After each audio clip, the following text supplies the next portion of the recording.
Rural Americans deserve access to the best of what our nation has to offer, especially health care. Across every state and every community, America's rural hospitals are the first line of defense, protecting our families, neighbors, and loved ones. No matter where you live, hospital care doesn't clock out. They're there 24 hours a day, 7 days a week, 365 days a year. Each year, America's over 5,000 hospitals care for millions of patients, providing 24/7 emergency care, delivering babies, cancer treatments, and other life-saving care that patients rely on. Behind every one of those patients are doctors, nurses, and caregivers working tirelessly to keep people healthy and safe. Hospitals are our community's lifelines. They employ our neighbors and keep our families healthy. But now, some in Congress are threatening access to care. Tell Congress, protect patient care to keep America strong. Don't cut rural health care.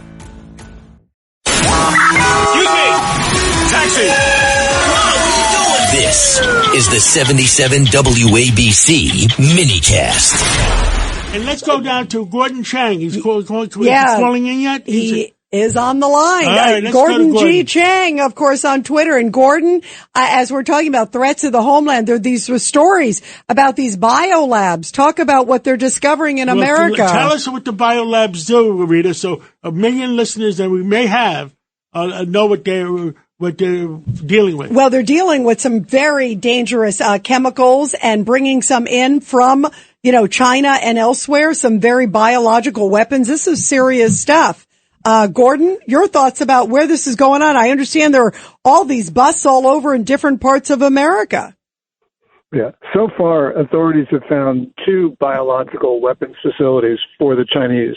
The first one was found in December 2022. Inside, there were at least 20 pathogens, many of them for deadly diseases, including Ebola. I mention Ebola because the Wuhan Institute of Virology is studying, in other words, weaponizing Ebola. They also found in California, this Reedley lab, almost 1,000 mice that had been genetically engineered to spread disease. Now, on January 31st of this year, Las Vegas SWAT and federal agents raided a home in Las Vegas where they found more than 1,000 vials containing an unknown substance or substances, which those vials have been sent to an FBI lab in Maryland. But clearly what we're seeing is a pattern here, that there is a group of network of labs in the United States, which obviously are in preparation for a biological weapons attack on the American people with deadly pathogens. This is an attack on the United States. It's launched by China, and the United States needs to understand how serious this is and go after the Chinese, because so far we have seen this and previous administrations try to ignore what's been going on. Now, let me let our listeners know. There's one additional thing that these people are doing. What they're doing is they're structuring the biolab or structuring the disease by DNA. So they can kill specific people without killing the rest. Yes. Since 2017, Chinese researchers have been publicly talking about what they call specific ethnic genetic attacks. In other words, attacks that will leave the Chinese immune and sicken and kill. In other words, if they don't like Jews, they can have DNA against Jews, and they can kill just the Jews. You're looking at Judge Weinberg right here. I'm looking at Judge Weinberg, as I said. Thanks very much for including me in that. Yeah, and if they don't like people from Poland, they can do that. But I'm Polish and Danish. We get an exception for that. They'll make an exception. Now, I'm wondering, if you're only 2% Polish, do you get killed too? I don't know. I don't think so. Gordon. I'm only 6% Jewish. Poles are survivors. All right, so are the Jews. Gordon, let me ask you this. this. And the Greeks. In your column today, which is absolutely terrific in Gatestone, you point out that this is not a renegade operation, but in fact, some of the leaders of the military in China are behind this. In fact, you quote one of them as saying that if you lose 100 million or 200 million Americans through this biological warfare, then it's worth that price to win the battle against America. Isn't that correct?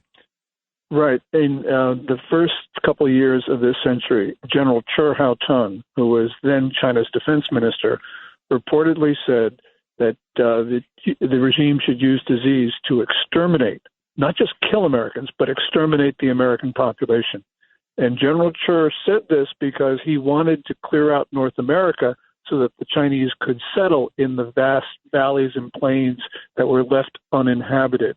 Now, we don't have confirmation for this speech, but I do believe that he actually gave it because we have seen indications afterwards of the same maliciousness exhibited by the Chinese regime that the general exhibited.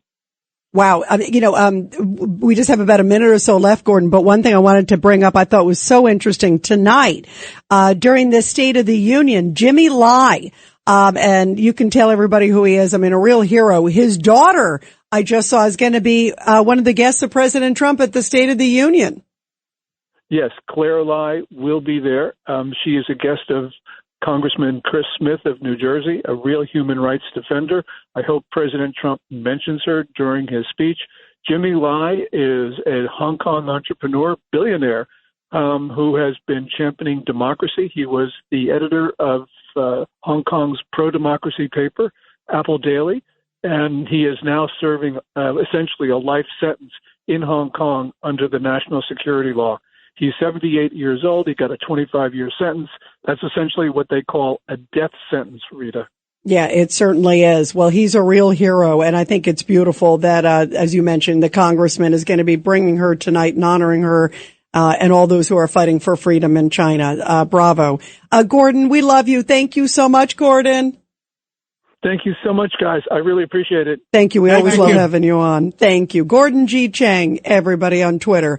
Rural Americans deserve access to the best of what our nation has to offer, especially healthcare. Across every state and every community, America's rural hospitals are the first line of defense, protecting our families, neighbors, and loved ones. No matter where you live, hospital care doesn't clock out. They're there 24 hours a day, 7 days a week, 365 days a year. Each year, America's over 5,000 hospitals care for millions of patients, providing 24/7 emergency care, delivering babies, cancer treatments, and other life-saving care that patients rely on. Behind every one of those patients are doctors, nurses, and caregivers working tirelessly to keep people healthy and safe. Hospitals are our community's lifelines. They employ our neighbors and keep our families healthy. But now, some in Congress are threatening access to care. Tell Congress, protect patient care to keep America strong. Don't cut rural health care.